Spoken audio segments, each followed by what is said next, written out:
So we finally have the full translated spoilers for chapter 8 of Boruto Tubu Vortex, and let's just say that it's not looking good for Kawaki. He got absolutely washed by Jura after he tried to sneak Boruto, but of course he was able to escape using Flying Thunder God. And we also got some new information on Himawari possessing Tail Beast Chakra, which I found very interesting. So we have a lot to discuss, but of course we're gonna start from the top. So the person on the cover for this month is actually Jura, the man himself, and the title is Trivial Matters. Then we have a subtext that says, the divine tree approaches Konoha. Its target is Naruto, who should have been sealed away, which of course is referring to Jura. Then the first page says, the radiance that Boruto possesses illuminates Mitsuki, and that light reaches Ada as well. Then we see Boruto saying, Mitsuki, I'm your son. There's no one else who can replace me. Come to my side. I will wait for you. So this of course is referring to what happened in the prior chapter, but it seems like Ada is viewing the conversation using her Senrigan. Ada then says, wait a minute, he's so cool. This is bad. That's when Kawaki popped up bullying Ada for some weird reason, as he normally does. He pretty much asked her to locate Mitsuki because, Mitsuki knocked him out with a garden snake in the prior chapter, so he's definitely pissed, but it's more so that he wants to find Boruto. Ada then says, please wait a little longer. That's when Delta popped up saying, hey Kawaki, what's with the high and dead attitude towards Ada? It's really pissing me off. Kawaki replied saying, I couldn't care less what you think. Feel free to be pissed off on your own. And then we have Damon there just listening to the conversation. So I do find it weird that he's allowing Kawaki to speak to Ada like this, because if you go back to part 1, he was more like, oh, I'm gonna knock you out if you keep talking like that, but ever since part 2 he seems to be more reserved, allowing Kawaki to do what he feels like doing. So I'm not sure if this is because Kawaki is now stronger than Damon, that's why he's cautious, or it's mostly that Damon has matured. It could be either one, but we'll see. But yeah, Ada was able to find Boruto and Kawaki left to bring in Delta with him. Now I did also find this part very interesting because Delta says to Kawaki that if Ada gets tired of him, she'll kill him without hesitation. And Kawaki then replied saying that once I've done what needs to be done, sure, but you don't need to do anything because by that time I'll be gone anyway later on. Now on page 6 we have Shikamaru talking to Boruto, and this pretty much is just Boruto explaining what we already know about the 10 tails, evolving and all that stuff, and needing to consume Boruto or Kawaki to evolve into a complete divine tree. So at this point the Shinjus aren't fully divine trees, they're like halfway there. They need to consume an Otsutsuki for that to happen. But you guys already know this because we went over this in the prior videos and the prior chapter reviews, so if you guys want to read this you can go ahead, but I don't think you need to. With that said, we have the sensory team reaching out to Shikamaru saying, Lord 8th, we have an incoming transition or transmission, correction there, from Kawaki. Shall I connect you? Shikamaru then says, wait a minute, Ino, I got a transition from another sensory team. Is there any concerns about our conversation being overheard? Ino then says, each transmission is independent and separate. There's no issue. In this case, only you can hear both of them. So that's when Shikamaru connected to Kawaki as well, and he then went on to explain that Ada has located Boruto's whereabouts. It's in the south of the village, not too far away. Shikamaru then pretended to not know that Boruto is in the location, so he says, what could a guy like Boruto be doing in that place? Kawaki then replied saying, who knows? Delta is launching a surprise attack from above. After that I'll get him from behind. Shikamaru then says, calm down Kawaki, don't rush. Boruto is now quite experienced. Wait for backup to arrive.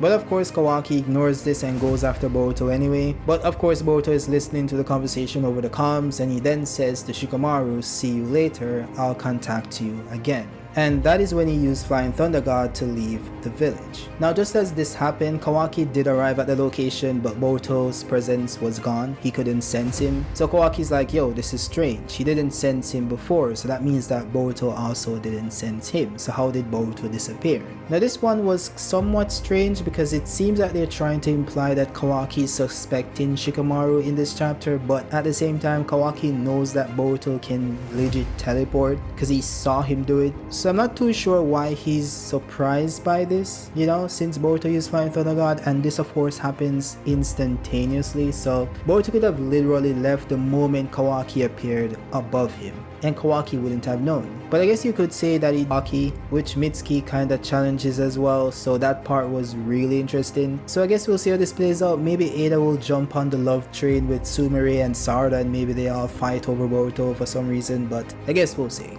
Now we then switch over to the main point of the chapter, which is Jura invading the village. So we see on page 22, Jura says, "Soon, huh?" And the Sasuke Shinji replied saying, "Alright, now it's time, continue to the left." And we see that they use this black box, the box we saw before, to teleport to the village through a claw grime. So the box itself seems to be made of the claw marks code used to create the 10 tails, which means that it's connected to the claw grimes. Now this also revealed that the claw grimes are still present, they're still there, all of them didn't consolidate into the Shinju bean. So it is possible that another character might turn into a tree as well, and based on what happened in this chapter, it seems like Himawari might be that person. With that said, on page 25 we have Ino trying to understand what Boruto said, so she's like, "Yo, about Boruto's story, do you believe it?" Shikamaru replied saying that, "I understand what you want to say, but as I explained before, this is a top secret mission. Don't speak about it to anyone, regardless of your opinion."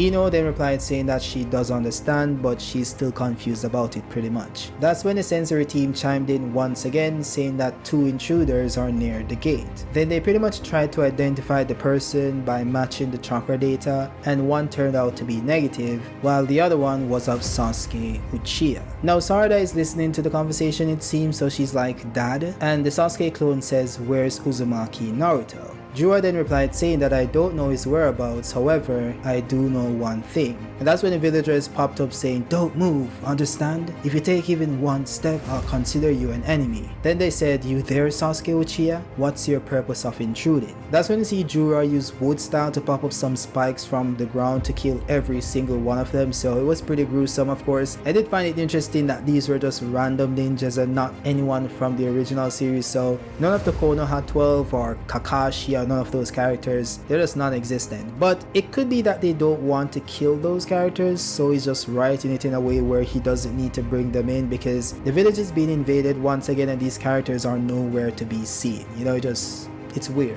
That aside, we then have Shikamaru saying, "Follow the procedure, prioritize the evacuation of the civilians." Ada also chimed in telling Shikamaru about the Shinju being she was able to perceive using her Senringan, so she finally relayed that information. We then switch back to Jura and Hidari walking into a bookstore it seems, and Hidari's like, "Look on the left, it's a bookstore. This is fantastic. Seems like we can expect some unexpected encounters here." And the Sasuke Shinji replied saying, "Is he here? Naruto Uzumaki?" Jura then said, "Interesting. For me the key point is to say that with a straight face." And that's when Kawaki came out of nowhere just attacking Hidari, but Hidari was able to dodge his first attack with the rods, which shows that Hidari is pretty fast, but then Kawaki used a follow-up kick and was able to kick away Hidari. So now we finally have Kawaki face to face with Jura. And Jura is like, "Yo, you better not be causing trouble in front of the store. You'll ruin the treasure trove, Kawaki." And of course he's referring to the books within the store because he seems to be obsessed with knowledge. So I hope this plays off in some way later on, but of course this is a spoiler video, so let's get back to the spoilers. So we then see Jura try to capture Kawaki using wood style, but Kawaki was able to shrink using Tsukina Ikona. He then tried to stab Jura using his transformed hand, but Jura was able to react to him and just blasted off with a single punch. He then looked at Kawaki and said, "I won't kill you yet, stay put, Otsutsuki." Then he just slapped him across the face with a single punch and sent him flying across the village into a water tank. So it appears that Jura is just like way stronger than Kawaki at this point. And by the way, Kawaki was using his Karma Seal in V1, so that is very interesting. Now it then seems like Jura was able to sense Naruto for a brief moment because he's like, "Huh? Is that Naruto Uzumaki?" He then said that he's a Jinchuriki hosting a tailed beast just like me, the incarnation of the same tailed beast. I can sense the chakra of the tailed beast within him. So what Jura is sensing isn't Naruto's chakra but the tailed beast chakra. Now people have theorized that he's referring to Kurama here, but there's no proof, he's just referring to tailed beast chakra in general. So we then skip to page 38 with Sarada thinking about Sasuke and the 10 tails, asking what's going on here. Just typical stuff, and Shikada is like, "Yo, listen, don't hesitate. Even if it's Sasuke's son, he's just another rebel aiding the brat Boruto." Inojin then says, "Don't worry Himawari, I'm with you." That's exactly when Jura appeared before them. Not sure if he used teleportation or just flew there really fast, but he appeared before them. And the last page pretty much has the Sasuke clone saying, "Who is that? Naruto Uzumaki is here." And then Jura says, "Her body, what's going on?" which is referring to Himawari. Then we have the final side text saying, "Following the chakra of the tail beast, they've arrived at Himawari. Can they intercept the divine tree?" And that's pretty much where the chapter wraps up. So as you can see, the chapter has a lot. Of course, we're gonna wait until the official material comes out on the 20th, which is next week. So I want you guys to watch this video, of course, but also support the original material when it finally drops next week. With that said, that's it for this video. So drop a like if you like it, comment down below to let me know your thoughts, and I'll see you guys on the next one. Oh, and don't forget to subscribe, of course. So yeah, peace out.